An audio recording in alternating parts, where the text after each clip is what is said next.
নমস্কার বন্ধুরা, শুভ সন্ধ্যা। আমি সুধা, আপনারা দেখছেন সুধা রান্নাঘর। তো বৃষ্টি ভেজা সন্ধ্যার সাথে আবার দেখা করলাম আপনাদের সঙ্গে। তো আজকে কিন্তু বিকেল ওই 4টা থেকে প্রবল ধরায় আমাদের এখানে বৃষ্টি, ঝড়। তো চারদিক ভিজে রয়েছে, কোনো কিছু শুকনো নেই, প্রচুর বৃষ্টি হয়েছে, ঝড় হয়েছে সেরকম। তো আকাশ এখনো মেঘলা। আর এই ঠান্ডা ঠান্ডা ওয়েদারে একটু নতুন ধরনের ফুলকপির রেসিপি নিয়ে হাজির হয়ে গেছি। যেই রেসিপিটা ফ্রায়েড রাইস, পোলাও, এমনকি পরোটা, রুটি সবের সাথে খাওয়া যাবে, সেই রকম একটা রেসিপি নিয়ে হাজির হয়ে গেছি। চলো দেখো কেমন লাগে, অবশ্যই কমেন্টে জানাবেন। আমার চ্যানেলে যদি নতুন হয়ে থাকে চ্যানেলগুলো সাবস্ক্রাইবার করবেন, যারা ইউটিউব থেকে দেখছেন চ্যানেলটি সাবস্ক্রাইবার করবেন, যারা ফেসবুক থেকে দেখছেন পেজটিকে ফলো করে পাশে থাকবেন। চলুন, নতুন ধরনের একটি ফুলকপির রেসিপি হচ্ছে যেটা সবের সাথে মানিয়ে নেবে, সেই রকমই রেসিপি ছিল। এর ভিতরে এবার এই যে ফুলকপিটা একটু ভাপাতে দিয়ে দেবো। একটু ভাপাতে মানে কতটা ভাপাবো আমি দেখিয়ে দেবো। এর ভিতরে একটু লবণ দিয়ে দিচ্ছি, লবণটা তাহলে ভালো করে ঢুকবে। দিয়ে ঢাকা দিয়ে দিলাম।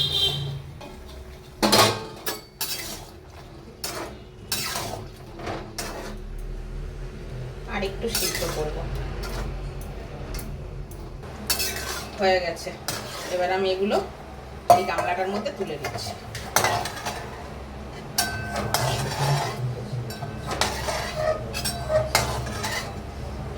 ভাপিয়ে নিতে হবে ভালো করে, মোটামুটি একটু সিদ্ধ করে নিতে হবে। ফুলকপিগুলো কিন্তু গরম আছে এখনো, সিদ্ধ করে আমি তুলে নিয়েছি। এর মধ্যে দিয়ে দিচ্ছি বেশ খানিকটা ময়দা, এরকম করে উপর থেকে দিয়ে দিচ্ছি। এর মধ্যে একটু দিয়ে দিচ্ছি জিরা গুঁড়ো, অল্প একটু।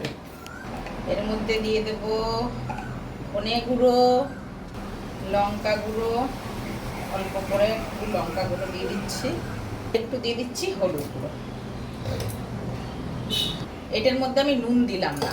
এবার এগুলো আমি এরকম করে করে কোট করে নেব। এই যে শুকনো উপকরণগুলো যে দিয়েছি, এইগুলো এর সঙ্গে ভালো করে এরকম করে করে মিশিয়ে নেব। এরকম করে এগুলো মিশানো হয়ে গেছে। এখানে কিন্তু তেলটা মোটামুটি গরম হয়ে গেছে, যেগুলো হয়ে গেছে আমি দিয়ে দিচ্ছি এর মধ্যে ভাজতে। অবশ্যই শুকনো এরকম ময়দায় করে নিতে হবে, আর তেলটা ভালো করে গরম করে নিতে হবে, না করলে হবে না।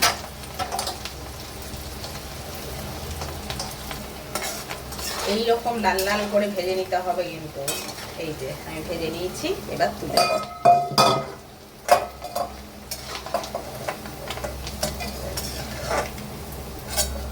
এই যে ভেজে নিয়েছি, বাকিগুলো ভেজে নেব।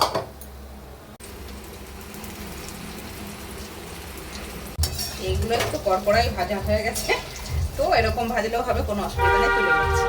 এই তেলের ভিতরে পেঁয়াজটা ভেজে নেব। পেঁয়াজগুলো কিন্তু এরকম এরকম করে কেটে নিতে হবে।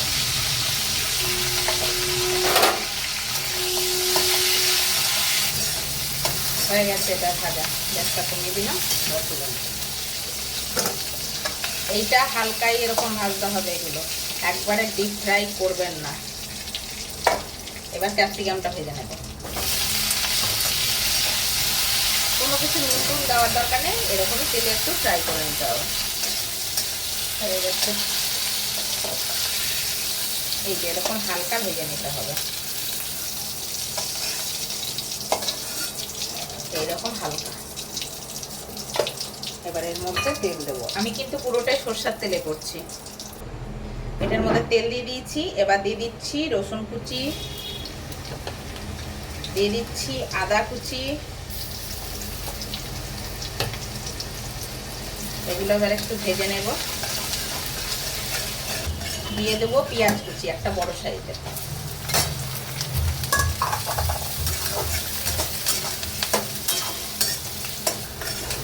এর মধ্যে ক্যাপসিকামটা দিয়ে দেব।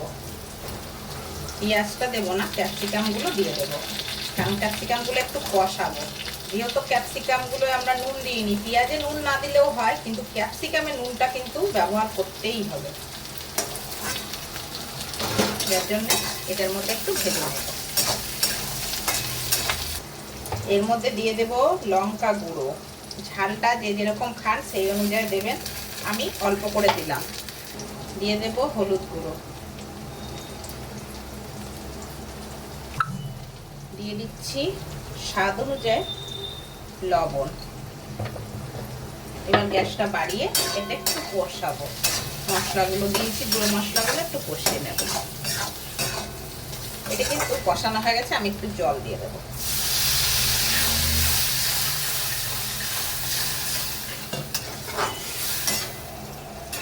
জলটা একটু বুঝে দিতে হবে। এটা আবার ফুট ধরলে বাকি জিনিসগুলো দেবো। ফুটে গেছে কিন্তু ঝোলটা, ফুলকপিগুলো দিয়ে দেব।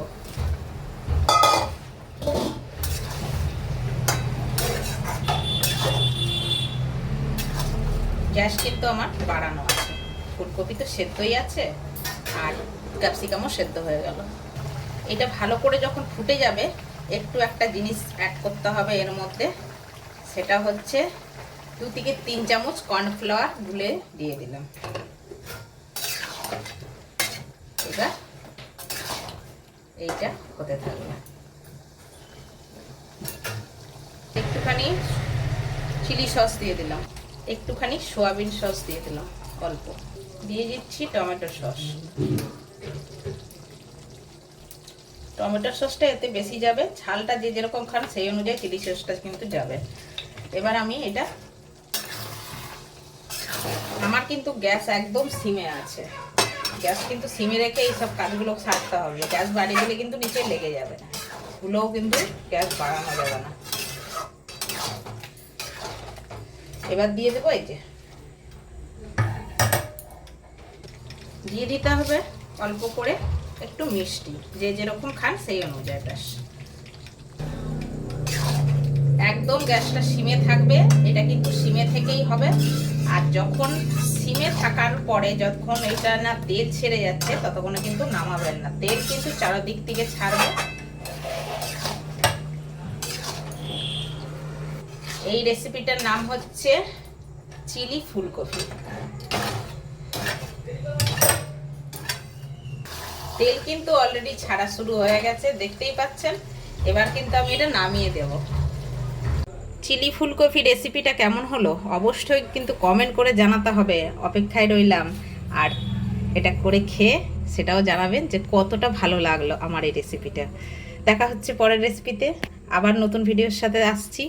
তো আজকের মতন বিদায় নিয়ে নিচ্ছি বন্ধুরা, বাই বাই। ভালো থাকবেন, সুস্থ থাকবেন, বাই বাই।